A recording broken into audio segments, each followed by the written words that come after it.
It's another day, and you know what that means. Yes, the PlayStation Store is running yet another flash sale. We are literally getting multiple PlayStation Store sales every week. At this point, I think it's getting a little bit too excessive, but hey, I'm never gonna turn down a quality sale, and this one is pretty good. Also, Call of Duty Black Ops 4 was released today, and I want to go over the Metacritic scores for that title. It's doing pretty well. Not above a 90, but definitely positive scores. Also, THQ Nordic has its post-release plans for Darksiders 3, and there's gonna be more content coming to that game.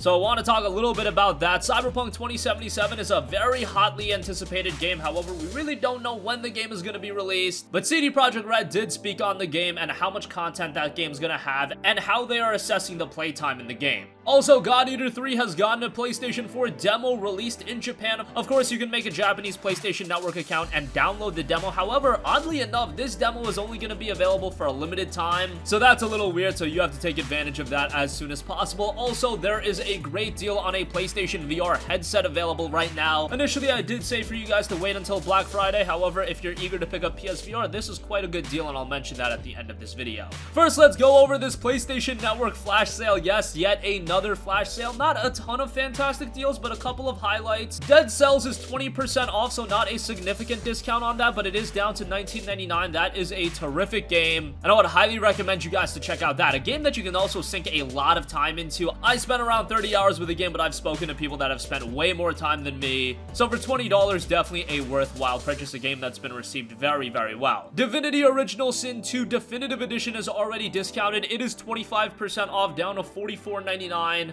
Larian Studios did a terrific job with that game, and that is one of the best received RPGs of all time. The Definitive Edition refines the game from its initial PC release, makes a smooth transition over to the PlayStation 4, so I would highly recommend that. And again, while not a deep discount, bear in mind that this game just released back at the end of August, so it hasn't been out for too long, and given how this game was received, this was a game they could have stuck to that $59.99 price point for quite a while, and I would still give it a recommendation. So whatever discount you can get on it, I would say is well worth it. Far Cry 5 is getting lower and lower in price. Right now, it's 45% off for $32.99. I could see come Black Friday, this is down to $24.99. However, for $33, I would say Far Cry 5 is a really good buy. The Mega Man X Legacy Collections are on sale. Legacy Collection 1 is 25% off for $14.99. Legacy Collection 2 is 25% off as well for $14.99. You can pick up both of them, and that's on sale as well, but you actually end up paying a penny more, so figure that one out. You don't get any deeper discount for buying the Legacy Collection 1 and 2 in one bundle, but yeah, not a bad deal there. Shadow of the Tomb Raider is 25% off for $44.99. Pretty good deal on Shadow of the Tomb Raider, given that it's a very recent release. However, this is one I could easily see be down to $29.99 or $34.99 come Black Friday. It looks like this game isn't doing all too well from a commercial standpoint,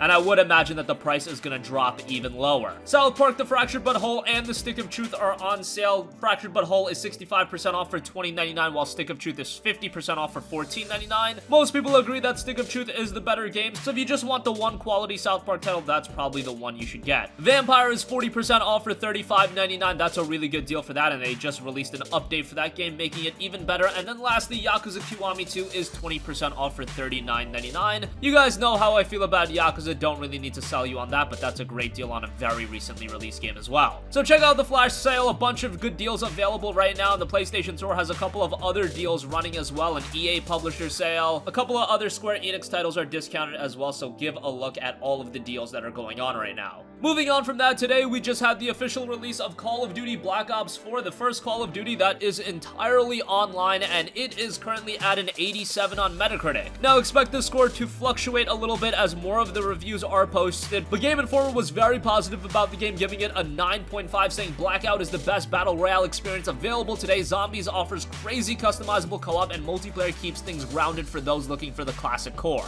There are a total of 13 reviews posted right now, so a lot of reviews are still coming out, and expect them to trickle in the coming days and when the score is updated, which it'll be interesting to see how high the score can get or how low it'll get. This could be a game that ends up breaking a 90 on Metacritic because so few reviews are posted right now, and overall the reviews are looking very positive. On the other side of things, the user score isn't looking all too great. It's at a 5.6. However, a lot of the reviews have no basis to them at all. It looks like some people didn't even buy the game. One user scored it as 0, saying there is no campaign mode. This should not be accepted in the gaming community. Paying $60 for an online offline game with no offline gameplay is just ridiculous. Don't let this become a thing. To me, that sounds like that person didn't even buy the game. They just went on Metacritic, gave the game a 0. The game is promoted as an online-only experience. It's not like they're lying to you and saying there's a campaign in the game and then not having a campaign in the game. They're promoting it as an online-only experience, and that's what a lot of gamers want. Giving scores like that is kind of laughable, and there are a bunch of other zeros being posted by users, and I think that's just completely whack. Yes, I know not a lot of people don't like Call of Duty, but then just don't buy it. You don't need to flood Metacritic with your fake reviews of 0. So that rant is over. Just wanted to mention that as well.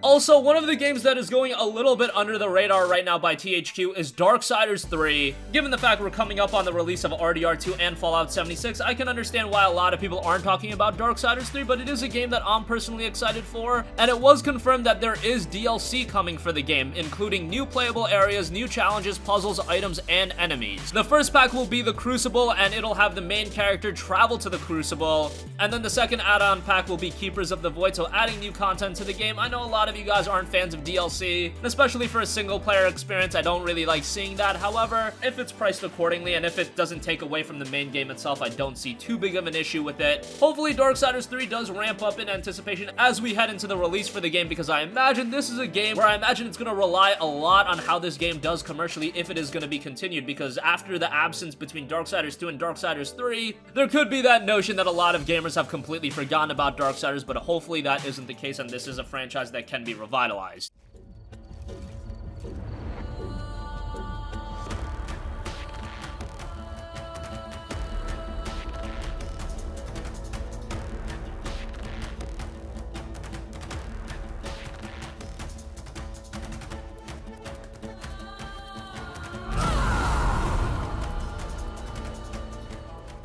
Moving on from that, CD Projekt Red is obviously hard at work on Cyberpunk 2077, and what I have to say about CD Projekt Red and what they did with The Witcher 3 is The Witcher 3 was a game that was very content-filled. However, it wasn't a game that seemed like it had extra content just thrown in the game just to pad game time. I think CDPR does that better than a lot of other open-world game developers, where they'll release these open-world games. Yes, they'll have a lot of content, but a lot of the content is mundane and really doesn't feel like it has a reason to be there. Well, CDPR plans on doing the same with their next title, Cyberpunk 2077. In an interview with Gaming Bolt, lead designer Miles Toss spoke on the game, saying, "We're certainly not going to be artificially extending the playtime by pushing more content in the game. If it can add to our story-driven experience in a meaningful way, we're not closed off to anything. Personally, I think our strength lies in creating handcrafted experiences." So I imagine Cyberpunk 2077 is going to be a game with a sizable amount of content to it, a lot of replayability given all of the different choices you'll be able to make in the game, but at the same time, expect the content in the game to have some sort of meaning and actual reason for being present. Moving on from that, God Eater 3 is coming in 2019, and God Eater is another franchise that hasn't really resonated to a high degree over here in the West, but it's definitely a franchise that has a following, and Bandai Namco just released the action trial demo of the game on the Japanese PlayStation Store. Now, this isn't available on the American PlayStation Store, but if you make a Japanese account, which isn't too difficult to do, you can download it. It's 5.5 gigabytes,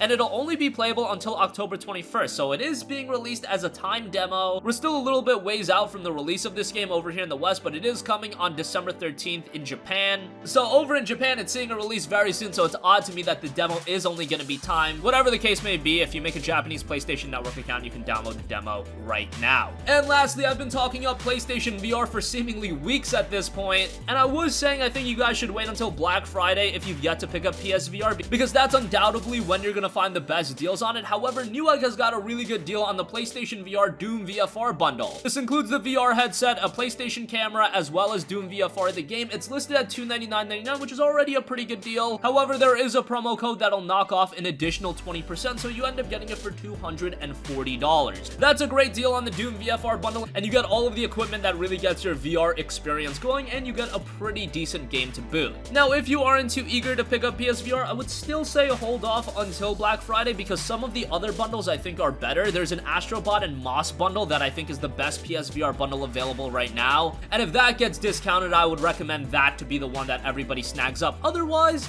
if you're interested in Doom VFR and you're eager to get your VR headset right now, this definitely isn't a bad pickup. And that's gonna conclude this video. Again, the PlayStation Store is running a flash sale right now. Call of Duty Black Ops 4 has gotten an 87 on Metacritic. Darksiders 3 will be getting some post-game release content. Cyberpunk 2077 won't have padded gameplay. A God Eater 3 demo is available in the Japanese PlayStation Store right now, and we'll have a link for that PlayStation VR deal in the description box down below, so take advantage of that. That's gonna conclude this one. Sound off with all of your thoughts in the comments section down below. Thank you for watching, and goodbye. This video is brought to you by scdkeys.com. You need store credit to buy your games anyway, so why not get it for a bit cheaper? They've got PlayStation Network $50 credit codes, and after you use our special code with GC3, you'll be getting that for just $46.64. Also, if you're looking to buy games on your Nintendo Switch, they've also got Nintendo eShop codes for $45.59 after you use the code GC3. They've also got fantastic deals on PC software such as Windows 10 and Office 2019. Check out the links in the description box below to get great deals on everything I just mentioned.